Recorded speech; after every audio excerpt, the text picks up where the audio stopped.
calling this MMPS Advocacy Committee meeting to order. Welcome. Thank you for joining us. We're trying something a little different for the committee meeting today.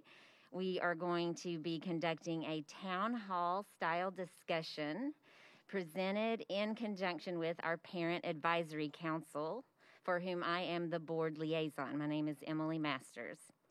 We have chosen two topics for this town hall discussion: diversity, equity, and inclusion, and the new student dashboard program, which is going to be accessible to all of our MMPS families.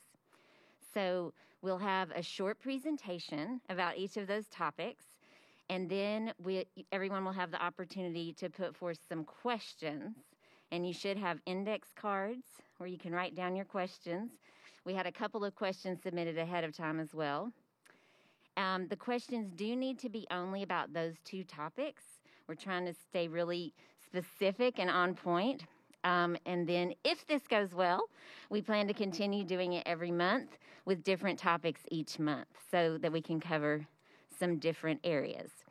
So I want to also list our meeting norms before introducing our first speaker.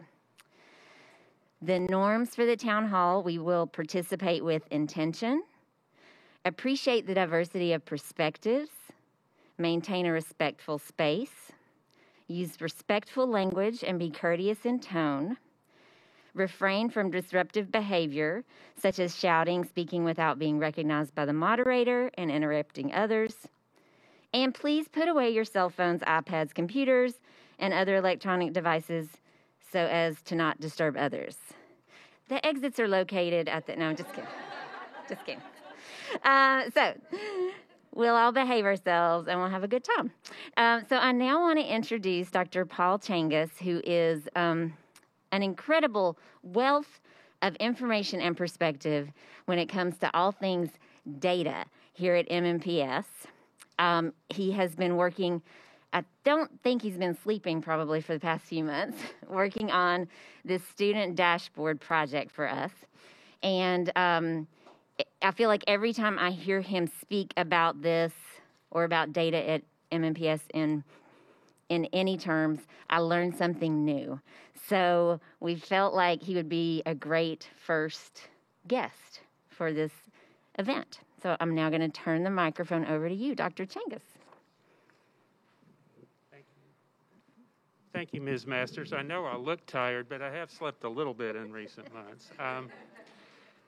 First, let me say thank you for being here. I appreciate your interest in not only in the dashboard, but all things student data, student information. And we know from the research that when families are involved in looking at information on students and having discussions about goals and being involved in goal-setting process, that we will indeed see impact on achievement.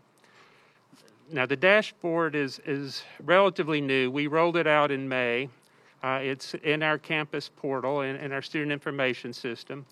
The goal is to provide timely information, test scores, grades, assignments, behavior data, attendance data in timely fashion. Some more timely than others. Attendance and behavior data is updated on a daily basis. Test scores generally take about a week from the end of an assessment, or for a state assessment when we receive the data from the state to get those loaded. I understand we had a little problem with some of our MAP reading scores that weren't available until they are available today. So the reading and math are both in there now. We load that information. Schools don't have to do that. We do that in our office. This development is occurring in phases. The first phase was just to get the information out there in our student information system. This year we're working on providing enhanced visuals that we hope to roll out later this year that will provide some longitudinal information in graphic form, and also start looking at some target setting for students. But we have been receiving some feedback from families. We administered a survey that that a number of families have responded to give us feedback on the current information.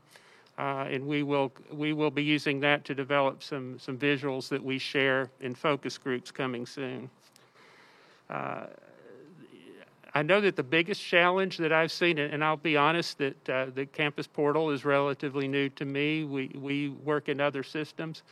I have learned that the biggest hurdle in this process in getting information to families is getting an activation key to families, that there was limited access at the school level. It's a 32-character code unique to each student, each parent, and that's a pretty lengthy code to try to administer or share over a phone. Fortunately, our IT team was able to develop a report in the past week which has enhanced the ability to get that information out. More people at the school have access to it. We also have been able to tie it to family information, to the name and email address of the parents, so that could be sent out, and hopefully that's happening on a regular basis. If you have, and we will take questions and answers, but you have a link to the family portal on our website where you access the campus portal, and inside that portal is where we have our student dashboard. There's also, if you're having trouble, the activation key is normally acquired from the school, but you can also call the Family Information Center and they can assist. And with that, I'll be happy to take questions. Do we want to move on to questions for this, or do we want to do our next presentation first? Oh, okay. Sure. So the person I'm turning to here to ask what to do next is Vivi Hines, who is the chair of our MMPS PAC. Okay. Good evening. He said to talk into the mic, right? That's what the instructions are. Okay, so everyone should have a flyer from Alignment Nashville. That's Luam over there. She brought those to share with us. If you have any questions about Alignment Nashville, please ask her. You also received an index card. That's for you to use to write questions that you want to ask the presenters. And Bethina would kill me if I didn't say this. The purpose of the PAC is to increase communication and ensure effective involvement of all parents and caregivers in MMPS, and support partnerships between school, community stakeholders, that's our community organizers, MMPS, administration, and staff. Our mission is to engage in transparent and reciprocal communication with MMPS families, staff, and stakeholders.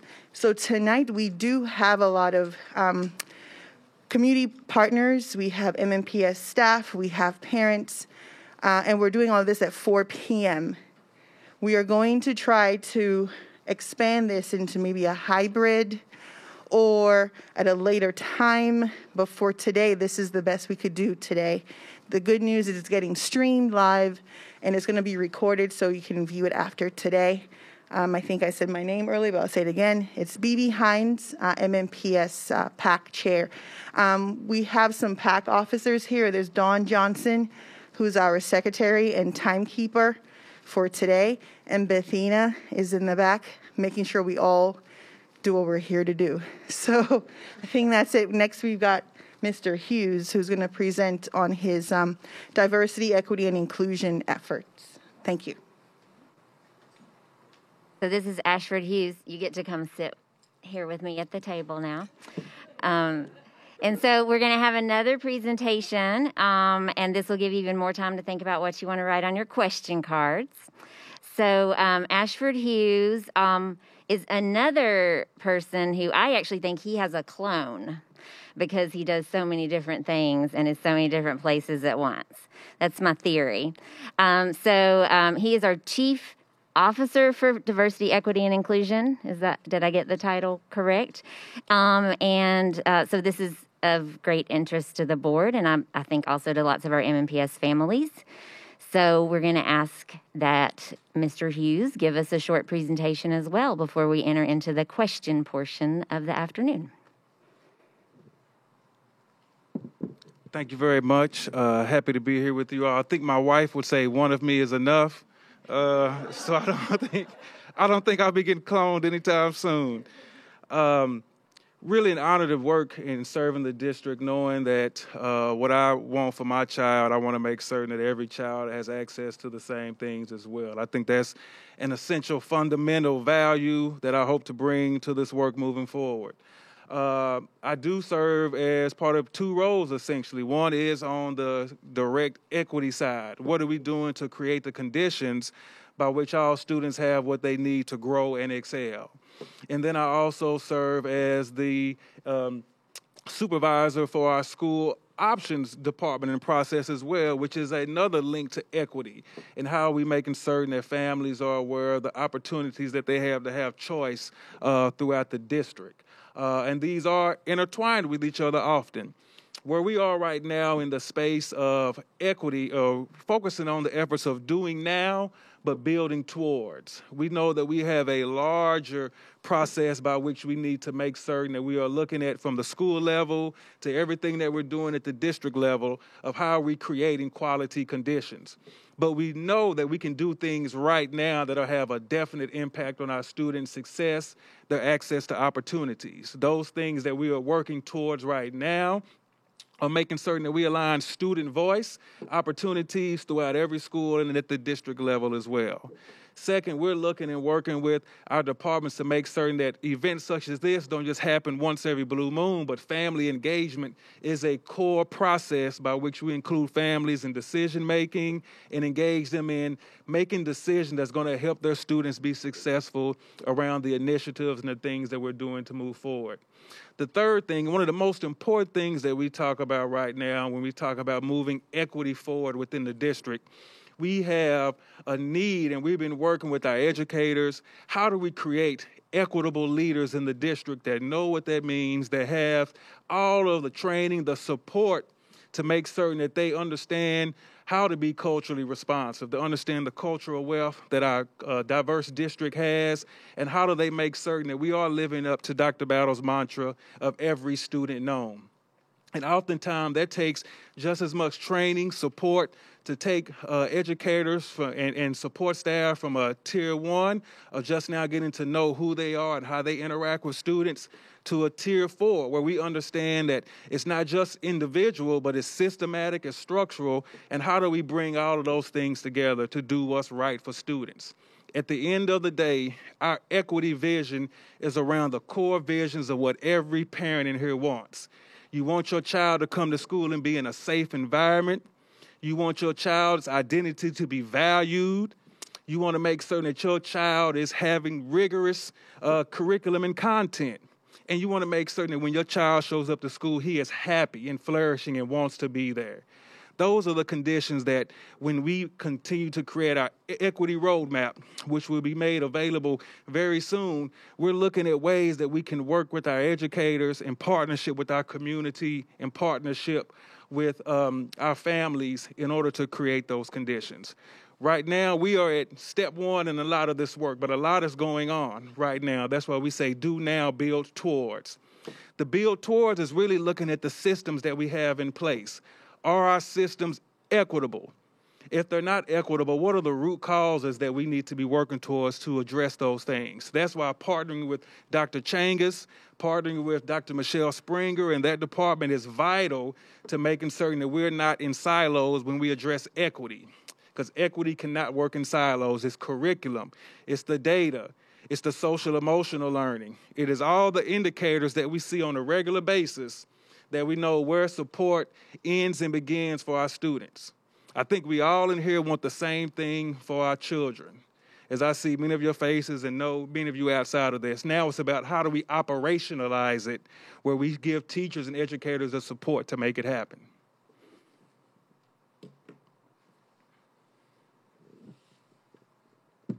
Thank you. You said a lot in a very short period of time. That's impressive.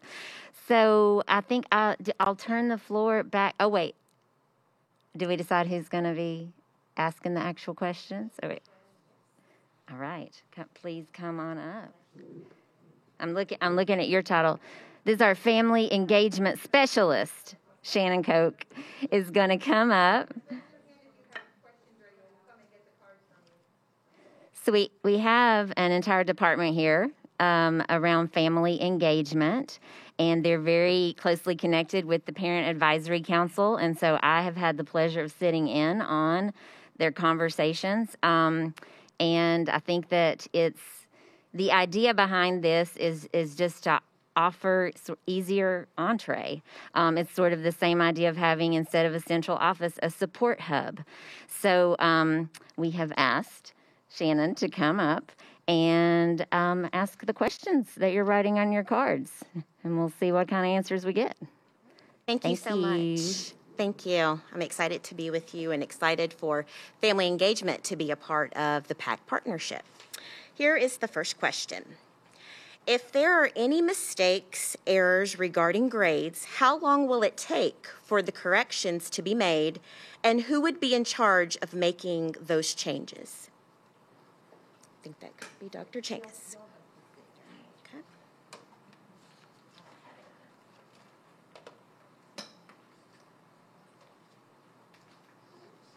Anything you see in our student dashboard is going to reflect what's officially on record. So the contact should be with the school, starting with the classroom teacher, in terms of what's happening with regard to grades. I will say that right now there's been a delay in grades in the campus portal. They're available in Schoology first. There's some upgrades that have been made into the student information system regarding the grading section. So in recent weeks, the grades have not been shown there. They've been in Schoology. Sometime next week, or at the end of this week, that should all be updated, and starting next week, grades should be there. But as soon as you see a discrepancy, that should go to the school and preferably to the teacher. Thank you. Second question.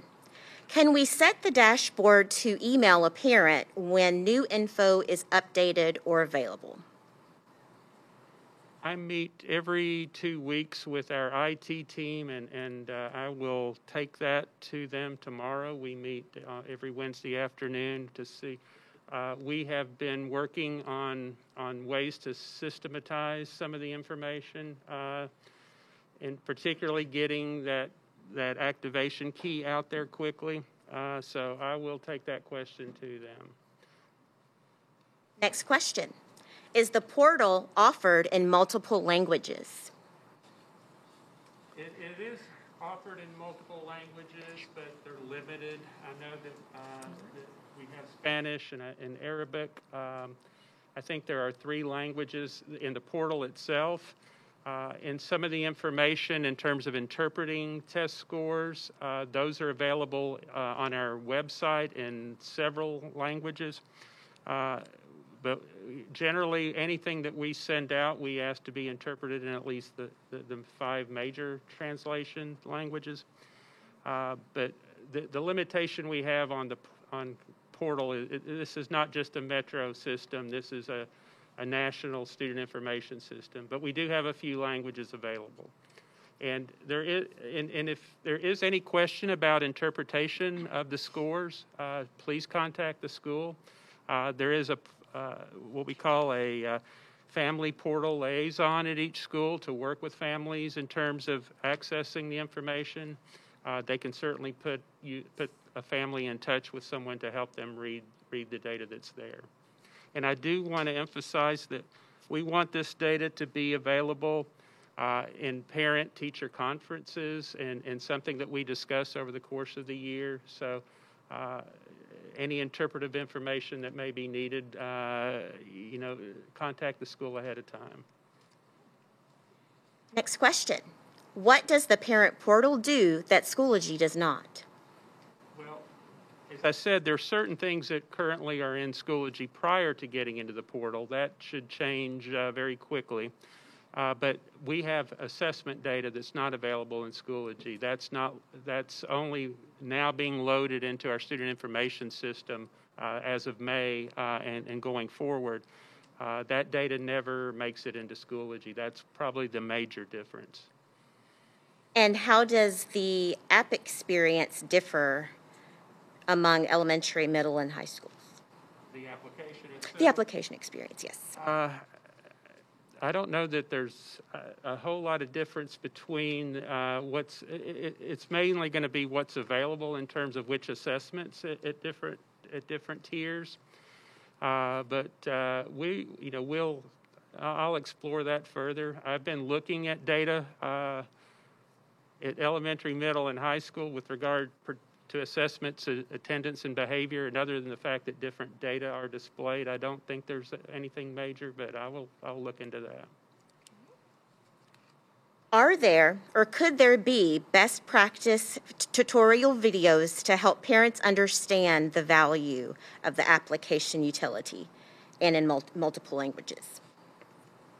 We have 2 videos that are currently linked on our website. They're not in multiple languages at this time, just in terms of accessing the portal and interpreting assessment data. We're still in the early stages of this, of the development of this portal and this dashboard. So that's certainly something that we are working toward going forward, the interpretive piece. We also want to have more videos for educators as well in terms of what a parent-teacher conference should look like around the dashboard. Teachers currently have access to all the data that's in the portal, but we want to have protocols in terms of what that would look like, and we will get those interpreted for families as well. Okay, so this question could go for Dr. Changus or Mr. Hughes. Family engagement is key. What is planned to have meetings when more families can attend?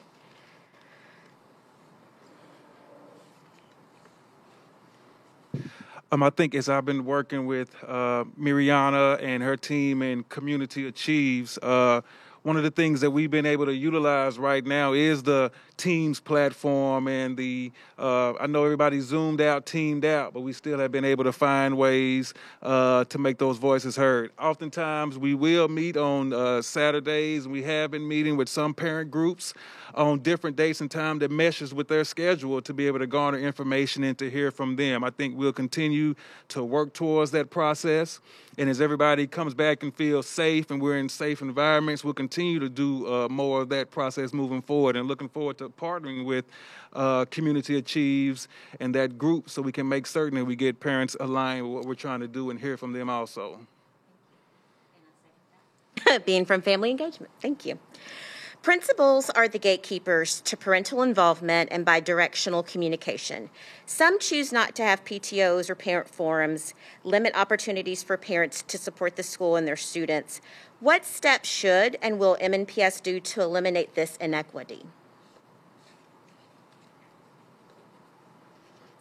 I am sorry to whoever asked that question, that's kind of the way that we're feeling when we address the issues with parents, with principals, teachers. We're trying to find ways that we are cooperative in our approaches. If there is a situation, we do ask that you contact us and we can make certain that we align what's taking place at that school with that principal to see where we can find measures of bringing everybody together and being on the same page.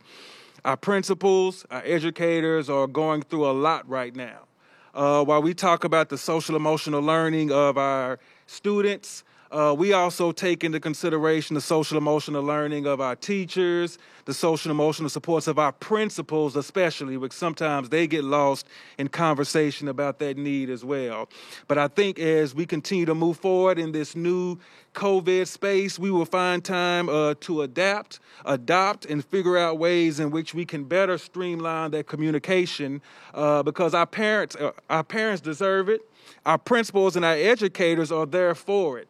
They need that support within the community because there's a lot going on in the community that they're going to need support in working with young children. So I would ask whoever wrote that question to continue to either follow up with me, follow up with members of our team, but we'll work to make certain that we are in alignment and on the same page to get you what you need in order to be in that space of working with our school-based leaders. Conversations began this summer to address access to magnet schools for students with disabilities. Currently, there are barriers. Can you give us an update?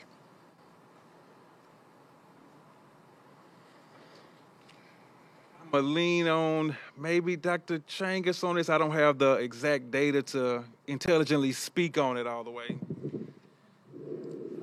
All I can say at this point is I know that there have been a series of conversations that have occurred that involve district staff as well as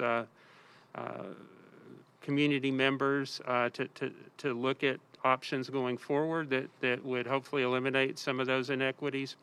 I also know that we're going to be having conversations with some experts from Vanderbilt who we're partnering with to look into this issue. But it is a complex issue. I know that there are always concerns about the assessments and how we balance some of the factors in terms of the proper accommodations. But at this point, I think those conversations are still ongoing. They are involving a number of people. We did have conversations with several of our parents. I think it was last summer, specifically families with students with dyslexia, and how we could make certain that we are accommodating and making certain that our choice process is truly a choice process for all students. So as Dr. Changus said, those conversations are still ongoing, and look forward to figuring out ways that we can continue to make certain that choice is an equitable choice for everybody. Question. Do you think it is important for the staff and administration to reflect the demographic of the students in the schools? Well, I definitely think that's important. When we look at some of our key indicators, not just here locally, but nationally, that is an area of focus that we've been focusing on, that nationally has been focused on. And me personally, as a person growing up who didn't have a lot of teachers that looked like me up until I got to college, it definitely made a big difference. But not just what the teacher looks like in the classroom is important. Is the teacher giving rigorous curriculum content is one of the most important things that we concern ourselves with. So whether it's a Black teacher, Latinx teacher, is the content rigorous? Is the content culturally responsive? And does the content value the lived experience of our students on a day-to-day basis is just as important. But we are doing what's necessary, working with partners such as TECA to make certain that we are looking at pipelines, or how do we get diverse teaching candidates into the pipeline right now. I was just talking with Dr. Bellamy a day or two ago in the school about that pipeline process and what we can do to better enhance that pipeline and make it a draw for teachers of color to come to Nashville to work in our schools. Is there implicit bias training for our teachers, and what about our principals? Yes. One of my equity coaches and I were addressing and talking with a elementary school principal today, aligning them with a tiered process program that we can take them on that started with implicit bias. Now, the thing about implicit bias, one implicit bias training does not mean it's the end-all, be-all that it's done. What we talk about and go through is we want to make a continuous process. We want every teacher in every school and every building to be 100% compliant on just the basic tier 1 of implicit bias. But then we have that continuum of training that continues on across years to make certain that we are consistently having educators that not only recognize what implicit bias is, but then they change behaviors in the interaction with students and colleagues. The thing is, implicit bias, if we don't change behaviors after training, then the training was just a 2-hour period to sit in and to check a box.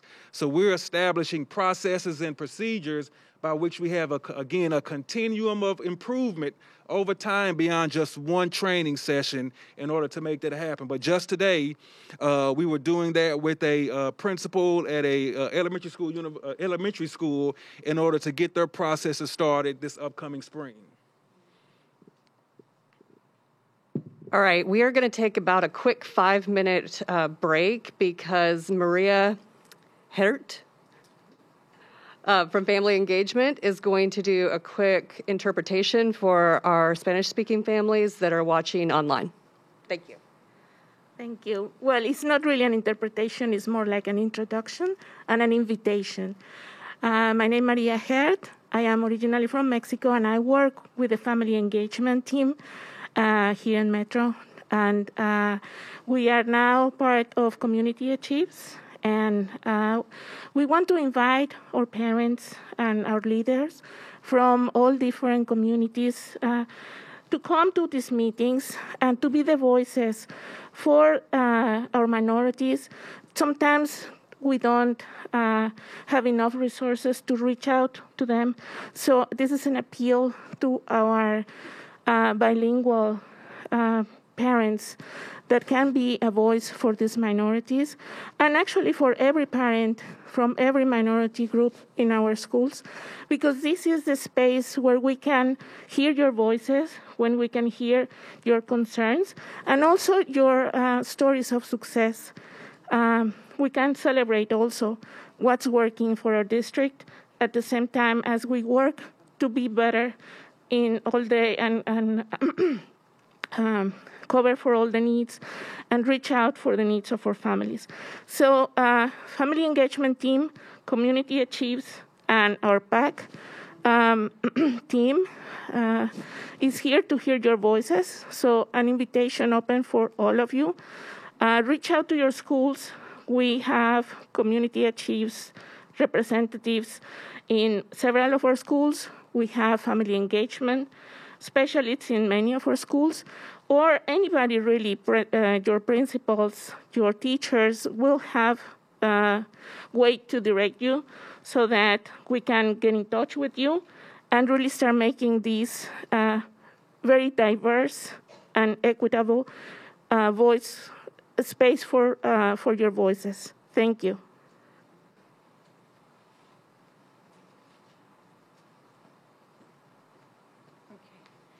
Thank you, Maria. I met Maria when I was taking the My City Academy through the mayor's office. I am an immigrant, and she was the first person on that call to say, it's okay to be from two different worlds, and I definitely am.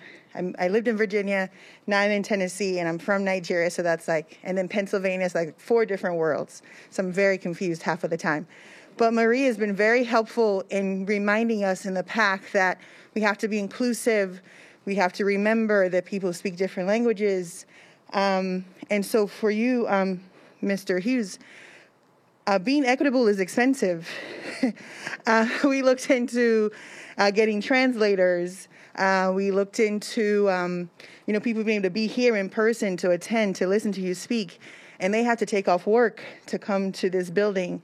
If we had translators, we might have to pay them to do the translating. So I don't envy you with the task that you have, but we're hoping, and that's one of the reasons why we are happy with this partnership with MMPS, because they have so many resources that we as a parent-led volunteer group, we don't have. So we're always reaching out to Emily Masters and to Mariana Merritt, who is probably at home watching, for their help. Before I hand this back to Ms. Shannon, I wanted to invite everyone to please visit our website. I'm the one doing the Twitter account, so I'm still learning how to do Twitter. But our website has a lot of information. So the upcoming directory that we're trying to view with NPEF and have a discussion afterwards, all that stuff is posted on the website. So please check out our website. We have the first documentary viewing will be on October 23rd. It's on a Saturday at 10:30, and it will be in the Bordeaux Library. The library has partnered with us to do 8 viewings altogether. So we're going to be in North Nashville in October, and then move to South Nashville, then East and West, and rinse and repeat. And we'll do this until the end of the school year. So we hope that you can join us there. We have our district PAC meeting coming up next month, and Kevin Walker, who's our vice chair, he's the one who is putting that meeting together. It's supposed to be in person. That's the plan right now, an in-person meeting, and it's going to be at a high school. I think right now we're looking at Glencliff High School. We haven't told them yet, so we'll tell them tomorrow. But that's the plan. We want to have a variety of meetings, virtual, in-person, evenings, weekends.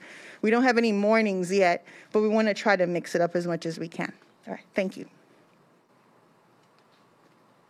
Thank you, Bibi. We are going to take one more question for you, Dr. Changus, and for you, Mr. Hughes. Thank you, everyone, for submitting. Could the data dashboard communicate potential advanced academic opportunities available at my child's school? It's hard to know good options available for my child's grade level achievement and past courses she has taken. Great question.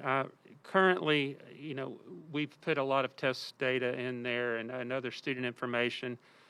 One of the things we wanted to do in phase 2 was to provide resources for families, links to where to go if they needed assistance on maybe how to prepare for a particular test or just good strategies.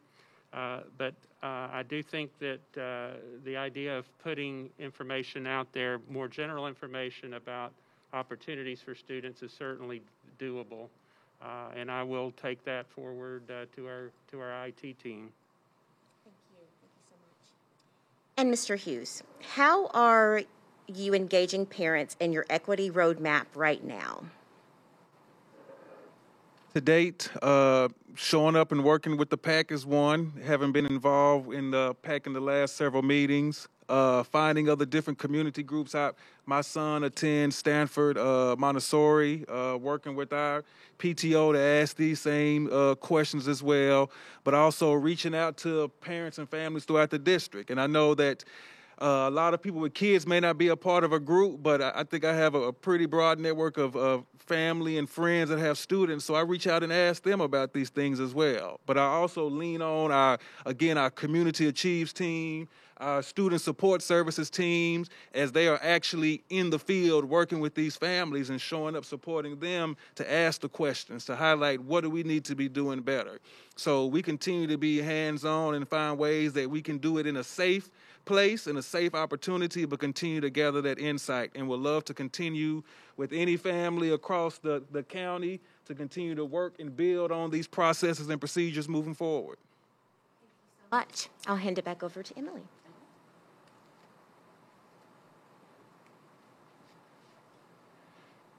I first want to thank our two guests for allowing us to sort of put you on the hot seat. I think it's really important. I have learned so much in my first year on the board about all of the different positions within MMPS and all of the different work that's taking place.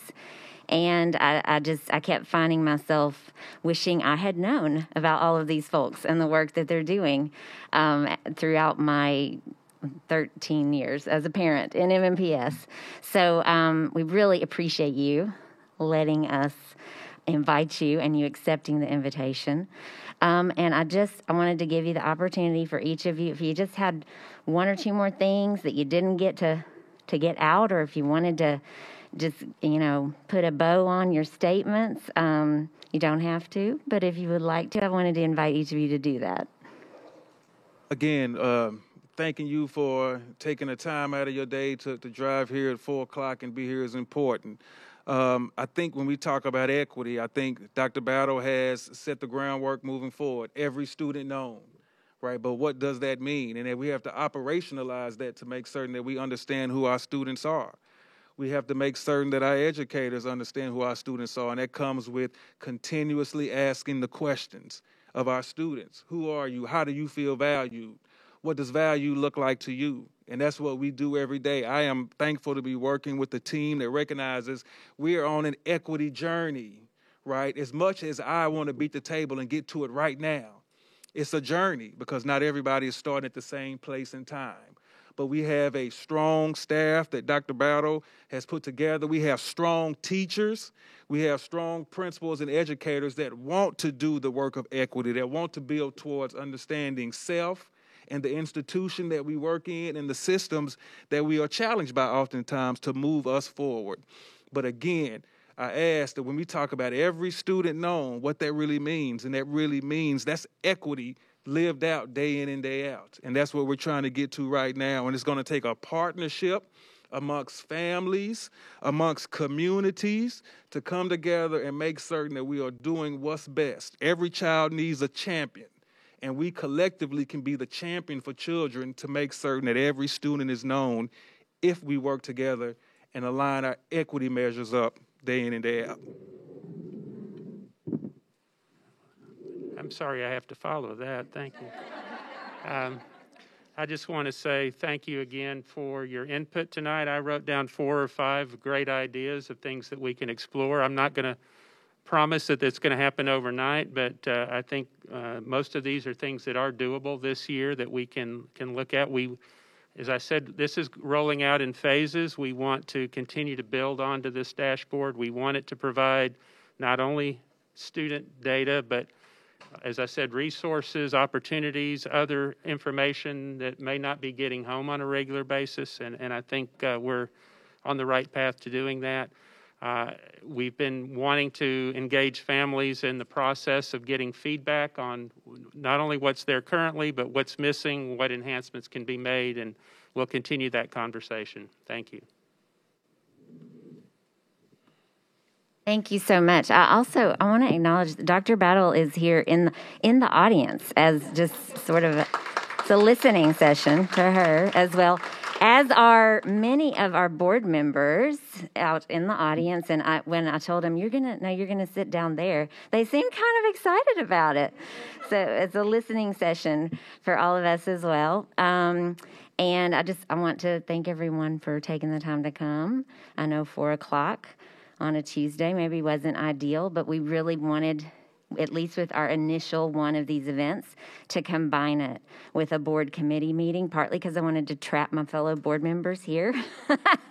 No, they came willingly. And so there are some little laminated QR codes that you can use to provide us some feedback on the event. And then I think is it also available on the PAC website or the Twitter feed? Just here. And then if you registered for the event through Eventbrite, you'll also get a follow-up email that has some information on how to give feedback. And then BB, Dawn, Berthina, does anyone from the PAC have anything more you'd like to add before we wrap up? Oh, good. Welcome, Tanae.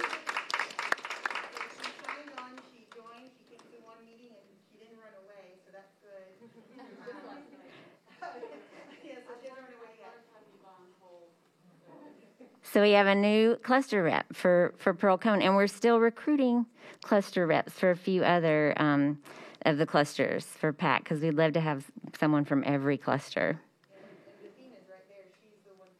And BB, I think you have to talk into the microphone, Bobby.